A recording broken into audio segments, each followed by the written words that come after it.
اللہ تبارک و تعالیٰ نے حضرت آدم علیہ السلام کو جب فرشتوں سے سجدہ کروا دیا، پھر اس کے بعد اللہ تعالیٰ نے پہلا اعزاز یہ بخشا اور پھر انہیں حکم دیا کہ وہ اب جنت میں رہیں۔ حضرت آدم علیہ السلام جنت میں رہے،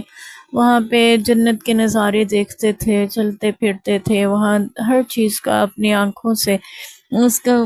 دیکھ رہے تھے، لیکن وہ ایک تنہائی محسوس کرتے تھے کیونکہ ان جیسا کوئی دوسرا نہ تھا۔ تو حضرت آدم علیہ السلام کی اس تنہائی کو دور فرمانے کے لیے اللہ تبارک و تعالیٰ نے ان کی بیوی کو تخلیق فرمایا۔ حضرت آدم علیہ السلام، اس کے بارے میں آتا ہے حدیث میں تفاسیر میں کہ آدم علیہ السلام آرام فرماتے یعنی سو رہے تھے،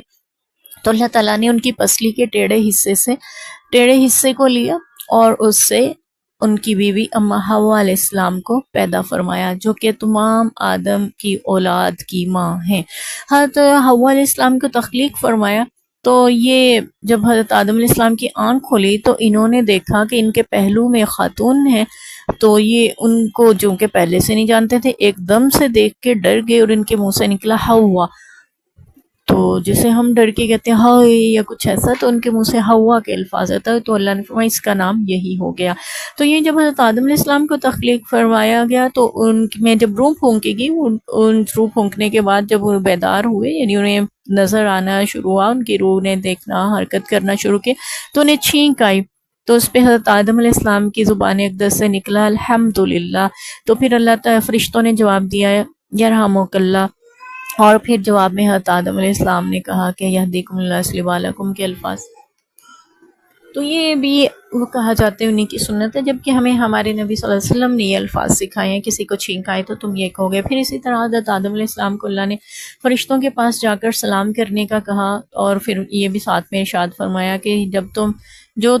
ان کا جواب ہوگا فرشتوں کا، وہی تمہاری اولاد کا بھی ہوگا۔ حضرت آدم علیہ السلام نے جا کے السلام علیکم کہا تو فرشتوں نے وعلیکم السلام کا جواب دیا، اور پھر یہی سنت چلتی چلی آئی اسلام میں۔ پھر اللہ تبارک و تعالیٰ نے فرمایا کہ یہ تمہاری بیوی ہے، تم اس کے ساتھ جنت میں رہو، تو حضرت آدم علیہ السلام کو انس محسوس ہوا ان سے، اور وہ ساتھ رہنے لگے۔ یہاں پہ کچھ بحثیں اور بھی چلتی ہیں، ایک یہ کہ حضرت آدم علیہ السلام اما حوا کا نکاح کس نے پڑھایا تھا، تو اس کے جواب میں کہا جاتا ہے حضرت جبرائیل علیہ السلام نے۔ پھر یہ بھی کہا جاتا ہے کہ انہوں نے حق مہر میں کیا دیا تھا، تو جواب میں کہا جاتا ہے کہ حق مہر میں حضرت آدم علیہ السلام نے نبی پاک صلی اللہ علیہ وسلم پر درود بھیجا تھا، یہ ان کا حق مہر طے ہوا، جبکہ کتب احادیث اور سنت اور سیرت میں اور تفاسیر میں ایسا کچھ نہیں ملتا۔ جب اللہ نے فرما دیا تمہاری بیوی ہے تو اللہ کے اس کہے کو ہی معتبر سمجھا گیا، اور اللہ نے ہی ان کو بیوی بنایا، یہی ان کا نکاح تھا۔ جیسا کہ نبی پاک صلی اللہ علیہ وسلم کی بھی ایک زوجہ محترمہ سیدہ زینب بنت جوحش رضی اللہ عنہا ہے، ان کا نکاح بھی اللہ نے ایسے ہی فرمایا، زمین پہ ان کا نکاح منعقد نہیں ہوا، اللہ نے حکم دیا تو آپ صلی اللہ علیہ وسلم کا ان سے نکاح ہو گیا، جن کے بارے میں سورہ احزاب میں مکمل تفصیل ملتی ہے۔ اور وہ اس بات پہ فخر بھی فرماتی تھی کہ باقی دنیا کے نکاح زمین پہ منعقد ہوتے ہیں، میرا نکاح میرے رب نے منعقد فرمایا ہے۔ تو یہاں پہ بھی یہ ساری جو اتنی بحثیں ہیں اس متعلق، وہ اس کی صحیح اصل کہیں نہیں ہمیں ملتی ہے۔ تو حضرت آدم علیہ السلام ماں حوا جنت میں رہتے رہے۔ یہاں پہ یہ بات ضرور کہی جاتی ہے کہ اللہ تبارک و تعالی نے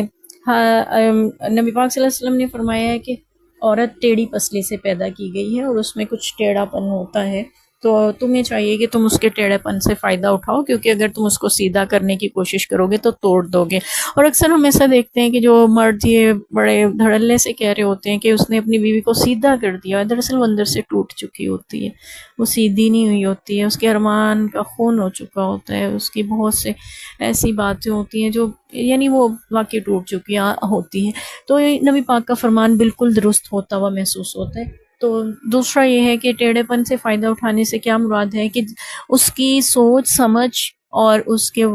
احساسات کے مطابق اس کے ساتھ سلوک کیا جائے، اس کو سمجھا جائے، سمجھتے ہوئے پھر اس سے فائدہ اٹھایا جائے، اس کا خیال رکھا جائے، یہ مراد ہو سکتی ہے۔ تو یہیں پہ یہ بات بھی کہی جاتی ہے کہ اللہ تبارک و تعالیٰ نے پسلی کے ٹیڑھے حصے سے ہی کیوں عورت کو تخلیق کیا، تو اس کا جواب میں یہ کہا جاتا ہے کہ اللہ تعالیٰ نے عورت کو مرد کی پیشانی سے پیدا نہیں کیا کہ وہ مرد پہ حکومت کرے، اور اللہ تعالیٰ نے مرد کے پاؤں سے عورت کو پیدا نہیں کیا کہ اس کی غلامی کرے، بلکہ اللہ تبارک و تعالیٰ نے مرد کے پسلی سے